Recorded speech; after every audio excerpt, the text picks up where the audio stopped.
इससे पहले हम भ्रूण की परिवर्धन की प्रारंभिक अवस्थाओं के बारे में पढ़ चुके हैं। उसमें हमने देखा कि कैसे एक युग्मनज यानी जाइगोट धीरे धीरे विदलन की प्रक्रिया से होते हुए मॉरुला में परिवर्तित होता है और मॉरुला के बाद वह क्या बनता है, ब्लास्टुला, यानी मनुष्य में उसे कहेंगे ब्लास्टोसिस्ट। उसके बाद हमने गैस्ट्रुलेशन की प्रक्रिया के बारे में पढ़ा। हम अभी तक 3 प्रक्रियाओं के बारे में अध्ययन कर चुके हैं, वो है मॉरुलेशन, ब्लास्टुलेशन तथा गैस्ट्रुलेशन। हमें ये ज्ञात है कि गैस्ट्रुलेशन की प्रक्रिया के बाद एक बाइलेमिनर डिस्क जो है वो ट्राइलेमिनर डिस्क में परिवर्तित हो गई थी, यानी हमारे पास कुछ इस तरह की संरचना यहाँ पर आ जाती है। अब ध्यान दें कि इस संरचना में सबसे बाहर की ओर ये जो कोशिकाओं की परत है ये कौन सी है, ट्रोफोएक्टोडर्म, और ये बीच में ये क्या है, ये एम्ब्रियोनल डिस्क है। इस ट्राइलेमिनर, यह 3 परतों वाली जो डिस्क है, इसके मध्य भाग से ही क्या बनने वाला है, भ्रूण विकसित होने वाला है। और बाहर की जो ये परतें हैं ये अतिरिक्त भ्रूणीय झिल्लियों का निर्माण करने वाली है। तो यहाँ पर यदि हम देखें तो सबसे बाहर ट्रोफोएक्टोडर्म है, ये बीच में क्या है, ये एम्ब्रियोनल डिस्क है। एम्ब्रियोनल डिस्क में सबसे ऊपर कौन सी लेयर है, एक्टोडर्म। कौन सी लेयर है, एक्टोडर्म। सबसे ऊपर की जो लेयर है वो है एक्टोडर्म, बीच वाली लेयर है मेसोडर्म और सबसे नीचे वाली लेयर क्या है, एंडोडर्म।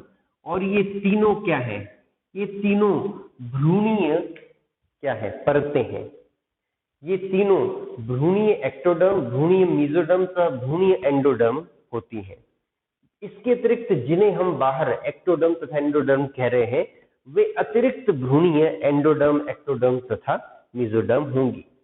अब ध्यान दें यहाँ पर ये जो सबसे ऊपर एक्टोडर्म की परत है इसके साथ कॉन्टिन्यूशन में ऊपर की ओर क्या है, जो एम्नियोजेनिक सेल जिनके बारे में हमने बात की थी, ये क्या है, ये एक्स्ट्रा एम्ब्रियोनिक एक्टोडर्म, यानी एक्टोडर्म के साथ लगती हुई एक्स्ट्रा एम्ब्रियोनिक एक्टोडर्म, उसी प्रकार से एंडोडर्म से लगती हुई एक्स्ट्रा एम्ब्रियोनिक एंडोडर्म।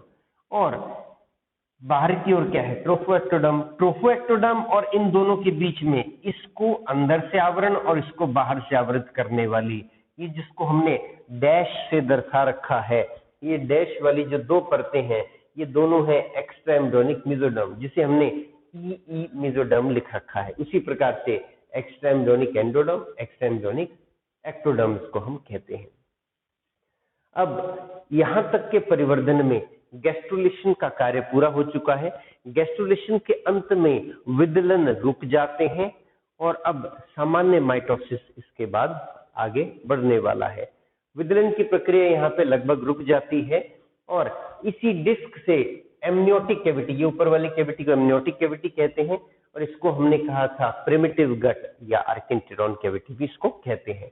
तो यहाँ से ये डिस्क है ये ऊपर की तरफ क्या हो जाएगी, फोल्ड हो जाएगी। डिस्क ऊपर की तरफ फोल्ड हो गई और एमनियोटिक कैविटी की तरफ इसने क्या बना दिया, एम्ब्रियो इस डिस्क से बन गया। यानी ट्राइलेमिनर डिस्क की 3 परतों वाली ये जो डिस्क है इसकी फोल्डिंग से एंटीरियर, पोस्टीरियर और लेटरल दोनों तरफ की फोल्डिंग से क्या बन गया, एम्ब्रियो यहाँ पर बन गया। और एम्ब्रियो बनने के बाद में ये जो एक्स्ट्रा एम्ब्रियोनिक एक्टोडर्म था नीचे, इसमें क्या हो गया, इसमें इस तरह से 2 भागों में विभाजित हो गया। एक भाग को कहते हैं यॉर्क सैक, इस भाग को कहते हैं एलेंटॉइस। इसे कहेंगे यॉर्क सैक, इसे कहेंगे एलेंटॉइस। अब इस अवस्था में हम यहाँ पर 4 अतिरिक्त भ्रूणीय झिल्लियों को दर्शा सकते हैं। तो सबसे बाहर ये क्या था, कोरियन। कोरियन में बाहर क्या थी, ट्रोफोएक्टोडर्म, अंदर क्या है, मेसोडर्म। तो कोरियन सबसे बाहर की परत है जिसे हम क्या कहते हैं, ट्रोफोएक्टोडर्म तथा मेसोडर्म से मिलकर बनी है। ये एमनियोटिक कैविटी जो है इसके बाहर की जो है ये कवरिंग है, इसे कहेंगे एमनियोन। एमनियोन के अंदर क्या है, एक्स्ट्रा एम्ब्रियोनिक एक्टोडर्म और बाहर की ओर क्या है, मेसोडर्म।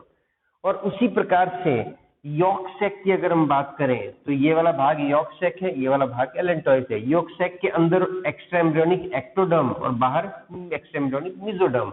उसी प्रकार से एलेंटॉइस के अंदर वाली ओर एक्स्ट्रा एम्ब्रियोनिक एंडोडर्म बाहर, एक्स्ट्रा एम्ब्रियोनिक मेसोडर्म।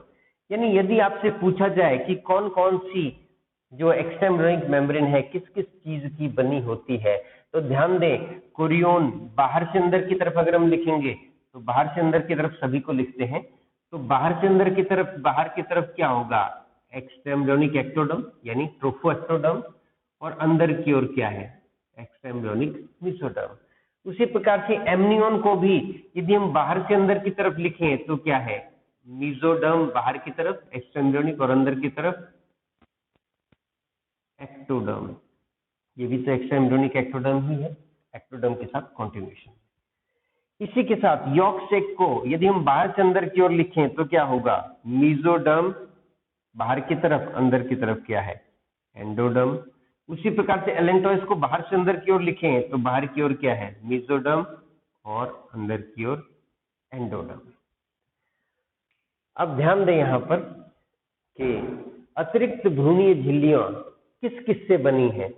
कोरियन तथा एमनियन जो है वो एक्टोडर्म तथा मेसोडर्म से बनी है, लेकिन उनका स्थान विपरीत है।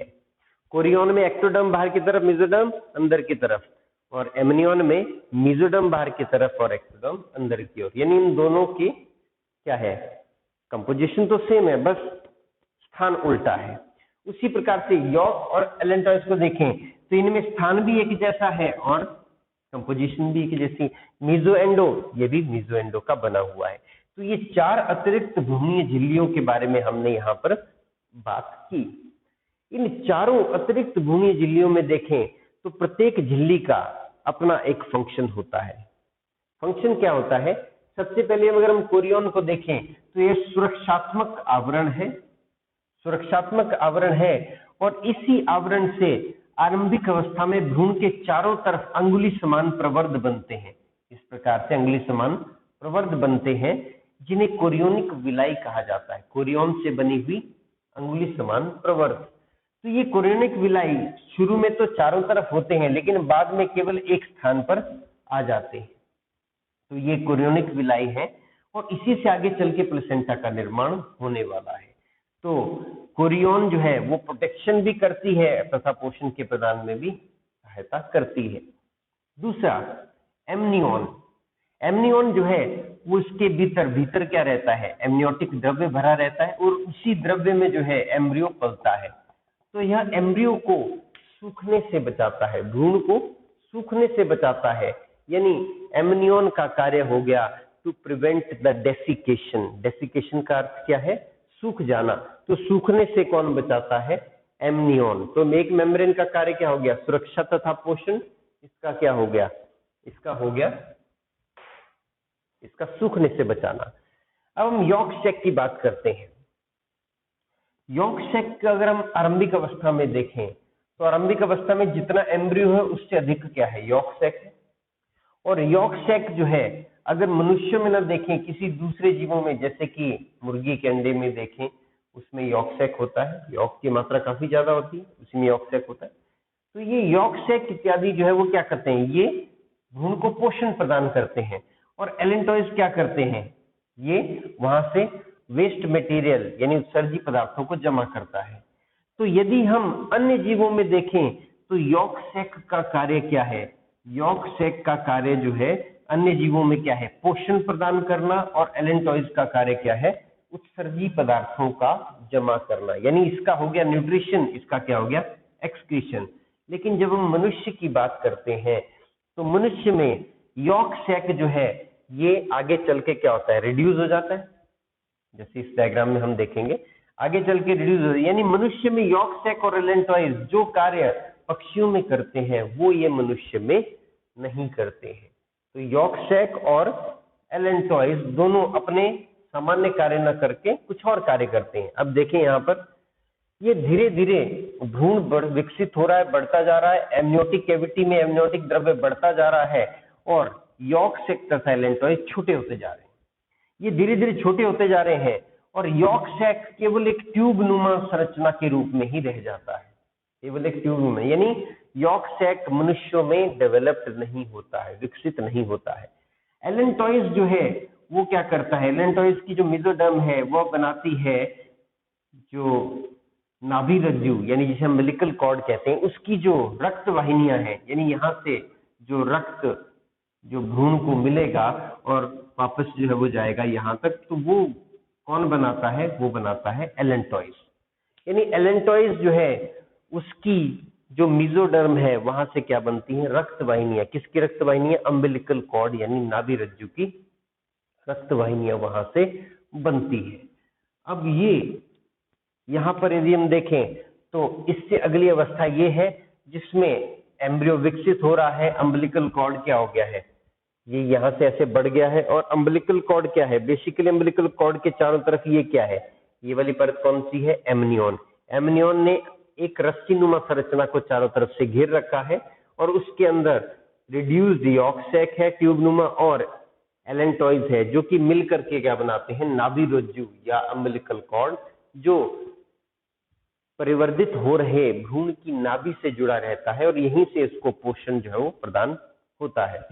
अब यहाँ पे ध्यान दें कि ये था कोरियन, ये थे कोरियोनिक विलाई, और कोरियोनिक विलाई के साथ में पीछे यहाँ पे ब्लड वेसल्स हैं, और ये ब्लड वेसल्स जो है वो किसने बनाई है? एलेंटॉइस ने बनाई है। तो ये मिल करके क्या बनाते हैं? ये एक संरचना बनती है कोरियोनिक विलाई तथा एंडोमेट्रियम की, जिसे हम प्लेसेंटा या इसे क्या कहते हैं? अपरा, अपरा भी कहते हैं। तो अपरा जो है वो शिशु को मनुष्यों में क्या करती है? पोषण प्रदान करती है तथा उसके वेस्ट मटेरियल उत्सर्जन का भी कार्य करती है। तो अगले भाग में हम अपरा के बारे में अध्ययन करेंगे।